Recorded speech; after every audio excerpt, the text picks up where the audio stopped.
د سوره فاتحه په خبره کې ګوره په قرآن او حدیث په دواړو باندې عمل لازم. ګوره چې کله یوازې منفردي یا په خپل باندې امامي نو سورۃ الفاتحه ووایي. دا څه دی؟ د حدیث حکم دی، حدیث دی. او چې کله تا د امام پسې شاته ولاړې بیا قرات مه کوه، د امام قرات ستا قرات دی. ګوره د قرآن حکم دی، په دواړو باندې عمل راغی.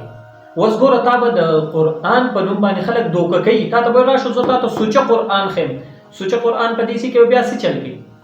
ګوره د احادیث نه تا بالکل بدزونه کوي بیا. ځکه خو تاسو ته مونږ وایو هره ګوره بار بار تاسو ته وایم هر سړی مه اورئ، هر سړی مه شیر کوئ. ګوره هر سړی تاسو لایک کوئ لایک کوئ لایک کوئ، دونه داسې مرتبې ته ورسوئ چې ګوره هغه خبره اورئ نو هغه به خالص تا بدګمانه کوي.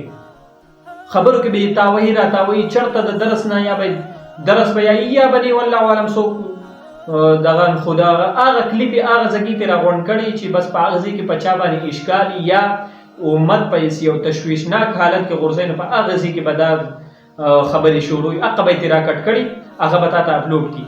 نو ګوره قرآن او حدیث باندې عمل کېږي. په دې ځای کې ګوره تاسو سوال دی چې لکه دا سوره فاتحه یا ویل پکار دي یا نه دي ویل پکار، حدیث یو خبره کوي، قرآن مجید بله خبره کوي. نو ګوره په دغه کې په قرآن او مجید او په حدیث دواړو باندې عمل راځي که نه. ګوره هر سړی مه اورئ. ګوره زه تاسو ته په هر ځای کې وایم احناف احناف احناف. ګوره علم د علماء دیوبند سره دی، علماء دیوبند د علم ډېر زیات غټ خدمت کړی دی. نو تاسو علماء دیوبند اورئ او بقایا چې کوم په چا په باره کې تاسو ته څه اشکالي څه خبره او وضاحت غواړئ انشاءالله موږ ته ستاسو په خدمت کوو انشاءالله. صحیح ده، دا زموږ فریضه ده. جزاک الله خیره.